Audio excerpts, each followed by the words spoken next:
안녕하세요. 수박 겉핥기 채널에 오신 여러분을 환영합니다. 오늘은 사마천의 사기 중 제39권 진세가의 이야기를 살펴보겠습니다. 600년 왕조의 흥망성쇠가 담긴 이 기록은 단순한 옛날 이야기가 아닙니다. 패권의 정점과 분열의 비극을 모두 담고 있는 그야말로 역사 변혁의 축소판이라 할 수 있죠. 자, 그럼 2000년 전의 역사 속으로 함께 들어가 보시죠. 먼저 서론입니다. 우리는 왜 하필 수많은 나라 중 진나라에 주목해야 할까요? 그리고 사마천은 왜 이 나라의 이야기를 이토록 비중 있게 다뤘을까요? 그 구조적인 이유부터 살펴보겠습니다. 먼저 사마천의 사기라는 책에 대해 짚고 넘어갈 필요가 있습니다. 사기는 단순한 사실의 나열이 아닙니다. 사마천은 하늘과 인간의 관계를 탐구하고 과거와 현재의 변화를 통찰하여 일가의 학설을 이루겠다는 웅대한 목표를 가지고 이 책을 썼습니다. 이 책의 구조는 독특합니다. 황제의 기록인 본기와 인물들의 전기인 열전 사이에 바로 제후왕들의 연대기인 세가가 존재합니다. 이 세가의 주인공들은 명목상 주나라 천자의 신하였지만 실제로는 독자적인 왕국을 다스리던 강력한 군주들이었죠. 진세가는 초나라, 제나라 같은 당대 강대국들과 어깨를 나란히 하며 역사서이자 뛰어난 문학 작품으로서의 가치를 동시에 지니고 있습니다. 오늘의 주인공 진나라는 훗날 중국을 통일하는 진시황의 진나라와는 다른 나라입니다. 황하 중류를 장악한 요충지이자 춘추5패 중 하나였던 이 나라는 약 600년 동안 존속했는데요. 사마천에게 있어 진나라는 주나라 봉건 질서가 어떻게 무너지고 무자비한 전국시대가 어떻게 열리는지를 설명하는 가장 완벽한 사례였습니다. 고귀하게 건국되어 패권을 장악했다가 결국 내부의 권력 투쟁으로 갈갈이 찢겨나가는 과정. 이것이 바로 낡은 질서의 붕괴를 보여주는 핵심 서사입니다. 그래서 이렇게 말할 수 있습니다. 진나라의 역사는 춘추전국시대 전체의 축소판이다. 사마천은 진세가 바로 뒤에 진나라가 쪼개져서 생긴 조나라, 위나라, 한나라의 세가를 배치했습니다. 하나의 통일된 국가가 해체되는 과정을 책의 목차 구조로도 보여준 것이죠. 군주 권위의 추락과 신하들의 야심, 그리고 예법의 붕괴. 이것이 진세가를 관통하는 핵심 주제입니다. 자, 그럼 본격적으로 600년 왕조의 파노라마, 진나라의 흥망성쇠를 5단계로 나누어 살펴보겠습니다. 전체적인 흐름은 이렇습니다. 기원전 1033년경 당숙 우에 의해 건국된 이후 내분과 혼란을 겪다가 기원전 636년 문공이 즉위하며 전성기를 맞이합니다.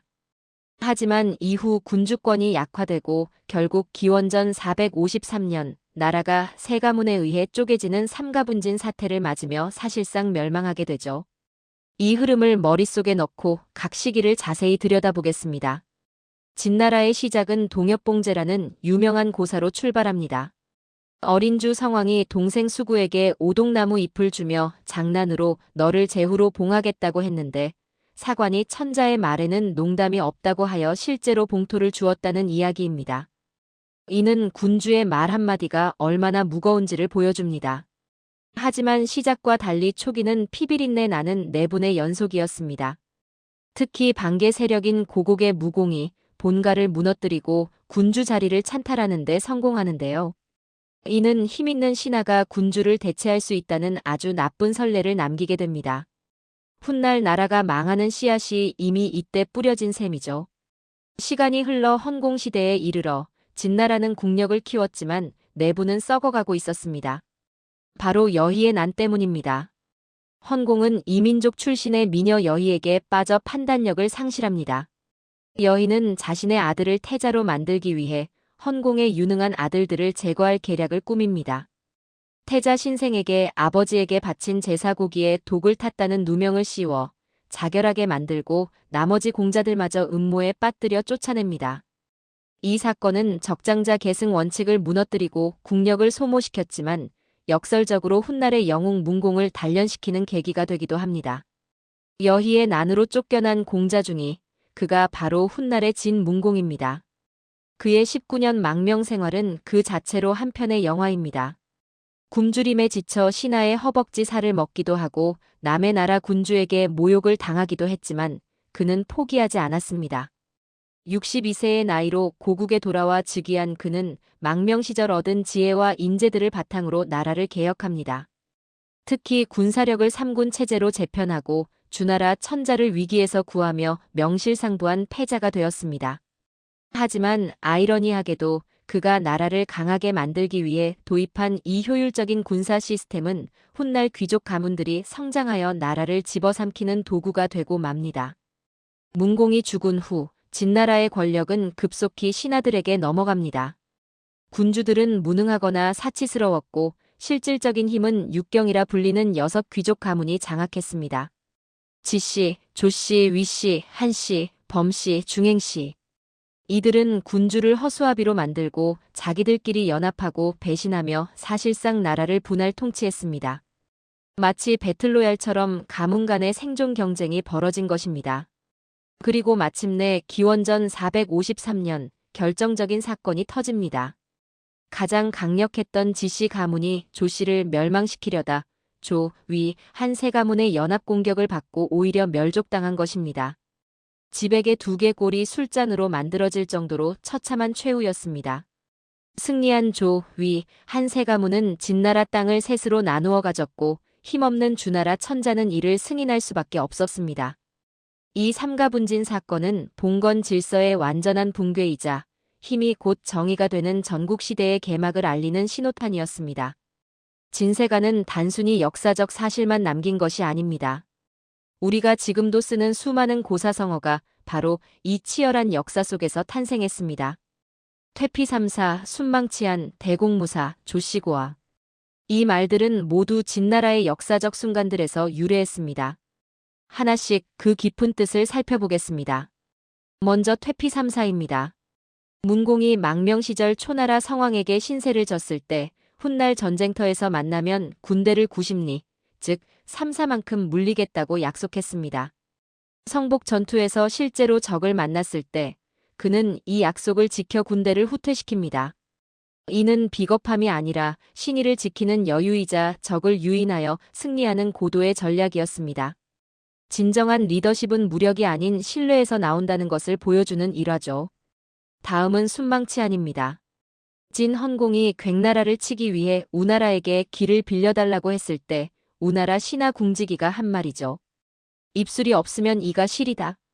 하지만 우나라 군주는 눈앞의 뇌물에 눈이 멀어 이 충언을 무시했고 결국 괭나라가 망하자마자 우나라 또한 멸망하고 말았습니다. 이는 단기적인 탐욕이 부르는 재앙과 안보의 상호 의존성을 꿰뚫는 명언입니다. 조씨고아 이야기도 빼놓을 수 없습니다.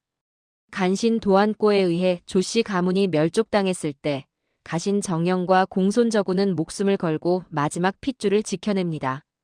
자신의 아들을 대신 희생시키면서까지 의리를 지킨 이 서사는 동양의 햄릿이라 불리며 극한 상황에서의 충성과 희생정신을 보여줍니다. 사마천은 역사적 사실 여부를 떠나 이 극적인 이야기를 채택함으로써 사심 없는 의의 가치를 강조하고자 했습니다. 자, 이제 이 모든 이야기를 정리하는 사마천의 평가를 들어보겠습니다. 그는 인물들을 통해 어떤 도덕적 메시지를 전하고 싶었을까요? 사마천은 3명의 군주를 통해 통치자의 유형을 보여줍니다. 고난을 통해 덕을 쌓고 완성된 이상적인 군주 문공. 개인의 정욕으로 나라의 기틀을 무너뜨린 어리석은 군주 헌공. 그리고 잔혹한 폭정으로 1000명을 상실한 영공. 국가의 흥망이 군주의 도덕성과 직결된다는 역사관을 보여주는 대목입니다. 신하들의 모습 또한 다양합니다. 보상을 거부하고 은둔하다 불타 죽은 계자추는 순수한 충성을 상징합니다. 반면 나라를 쪼개먹은 육경은 부패하는 야망을 보여주죠. 재미있는 건 대공무사의 유래가 된 기황양 같은 인물입니다. 원수라도 능력이 있으면 천거했던 공정함. 사마천은 이런 다양한 인간 군상을 통해 결국 사리사욕이 전통적인 덕목을 집어삼키는 시대적 흐름을 포착했습니다. 사마천은 태사공화를 통해 이렇게 논평합니다. 군주가 정도를 잃으면 권력은 아래로 흐른다. 진나라의 비극은 헌공의 도덕적 실패에서 시작되었고 문공의 제도 개혁이 역설적으로 신하들의 힘을 키워주었으며 결국 제어되지 않는 신하들의 야망에 의해 붕괴되었습니다. 이는 한 나라의 멸망을 넘어 예법과 질서가 무너지는 시대에 대한 엄중한 경고였습니다. 마지막 결론입니다. 사기 속에서 진세가는 주나라 본기의 권위가 무너지고 전국시대 제후들의 세가가 시작되는 연결고리입니다. 진나라의 역사는 낡은 질서의 붕괴와 새로운 힘의 시대를 여는 열쇠와도 같습니다. 이 600년의 기록은 우리에게 단순한 과거가 아니라 인간 조직의 생리와 권력의 속성을 비추는 영원한 거울이 되어주고 있습니다. 오늘 수박 겉핥기에서는 사마천 사기의 백미, 진세가를 깊이 있게 파헤쳐 보았습니다. 역사의 흐름을 읽는 눈, 조금은 트이셨나요? 유익하셨다면 구독과 좋아요 부탁드립니다. 다음에도 알찬 지식으로 찾아오겠습니다. 감사합니다.